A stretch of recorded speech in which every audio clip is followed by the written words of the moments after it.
So Raysan, how would you describe your experience going up the staircase as a disabled person earlier? Well, it was really tough and I felt unsafe. It was as though I was going to fall anytime. The ramp was also very steep and it was really difficult to walk up the ramp. Yeah, I can see you were struggling also.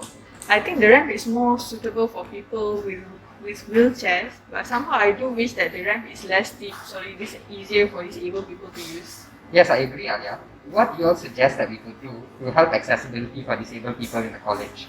Well, I think college could install stair lifts to improve accessible for disabled students. It does not take up as much space as an elevator and are much more feasible economically.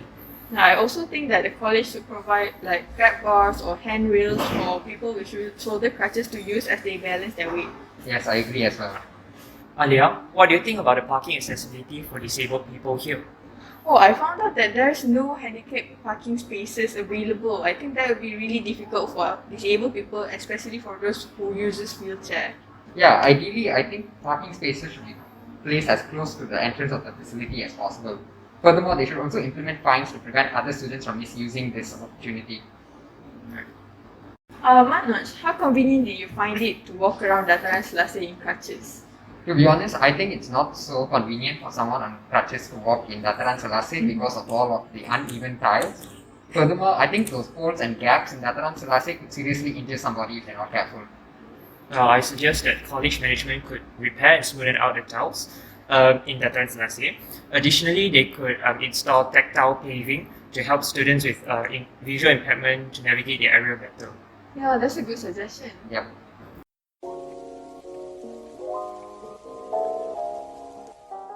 A wheelchair ramp is an inclined plane installed in addition to or instead of stairs. Ramps make it easier for wheelchair users to access a building or navigate between areas of different heights. Ramps must be carefully designed in order to be useful. In many places, laws dictate a ramp's minimum width and maximum slope. As you can see, this ramp situated at the FOM is wide enough to allow a wheelchair user to navigate comfortably. Moreover, it had a very small angle to the ground which make it easier to descend the ramp. And here is some advice to the public. It is important to not put your vehicles in front of a ramp as it makes it much harder for PWD people to exit or enter the ramp. Hi, so this is a handrail. Mainly it is used for safety and support. It is used for disabled people who constantly need something to hold on to. For example, if a person is using crutches and requires a place to hold on to, they can use the handrail. It also can be used for people who have just undergone surgery on their leg or even a person with an injured knee. It would be tiring for them to keep hanging on crutches all the time. So having this handrail could help them relax a bit. They could also adjust their crutches to a more comfortable position while holding onto this handrail. This handrail could bring a lot of benefits to disabled people as well as the elderly. Handrails can also be seen in hospitals where they have been installed in the hallway for the same purpose as this handrail, which is to support and assist disabled people. It also can help people who do not have enough energy to walk normally in the hospital's hallway. This is an example of a wheelchair-friendly toilet. As you can see, the door is quite wide and it is a sliding door, so they do not need to push or pull it. And moving on to the toilet bowl, you can see multiple railings surrounding it, so this provides them as much support as they need, and it also prevents fall. And as for the sink, it is located quite low, so it is accessible from their wheelchair itself. And there is also a railing in case that they need extra support.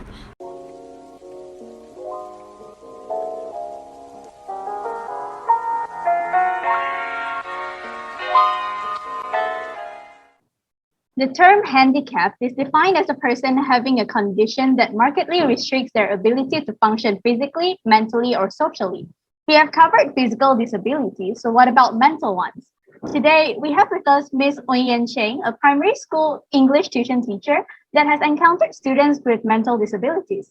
Ms. Oyen, could you share with us some of your experiences in teaching students with mental disabilities? What are some of the struggles that you've noticed they had? First of all, I need to clarify 2 points. First, I'm not a teacher specialized in special need education. Second, I do open door for all as long as the child would not disrupt the class in the normal setting. So with that said, I do meet some of the children with mild disabilities.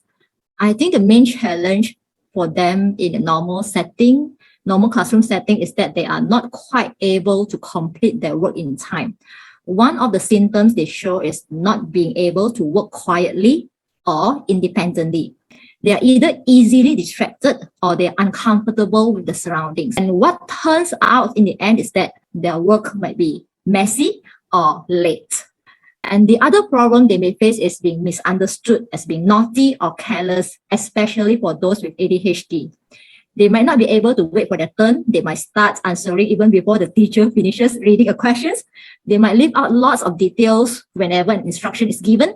They might speak or act without the second thought. I see.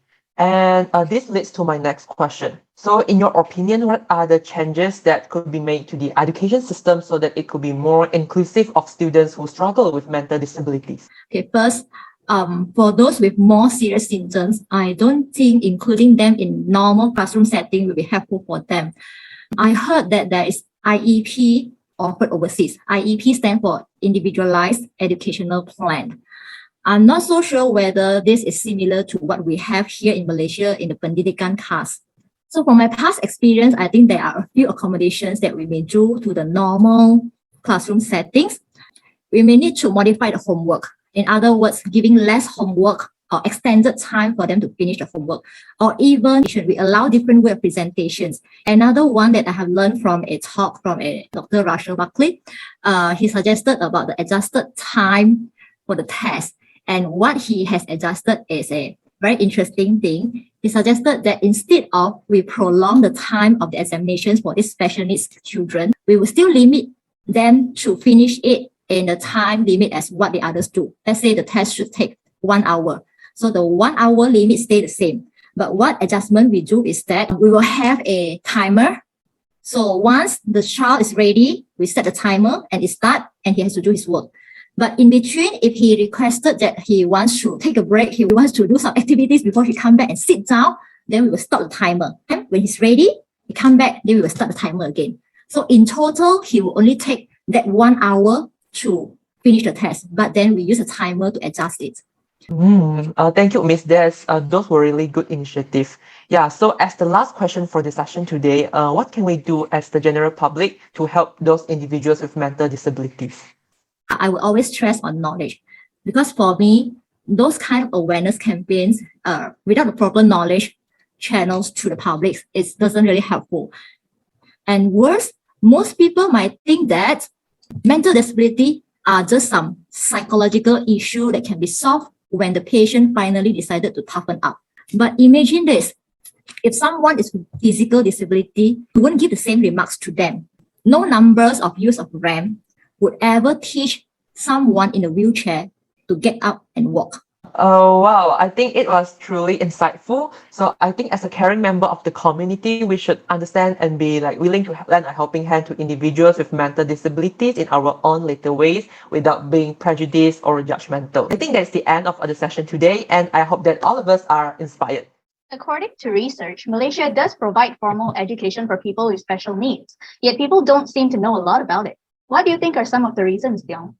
I think the most prominent reason is that the publicity outreach of formal education for individuals with disabilities is not broad enough to be widely known by the society. Besides, I think social stigmatization towards the handicap makes people refuse to acknowledge this issue. Agreed. If people are not willing to admit that they are mentally disabled or that they need help, then they would not go looking for the help that they need, which is why we must strive to be rid of the stigma surrounding mental disabilities.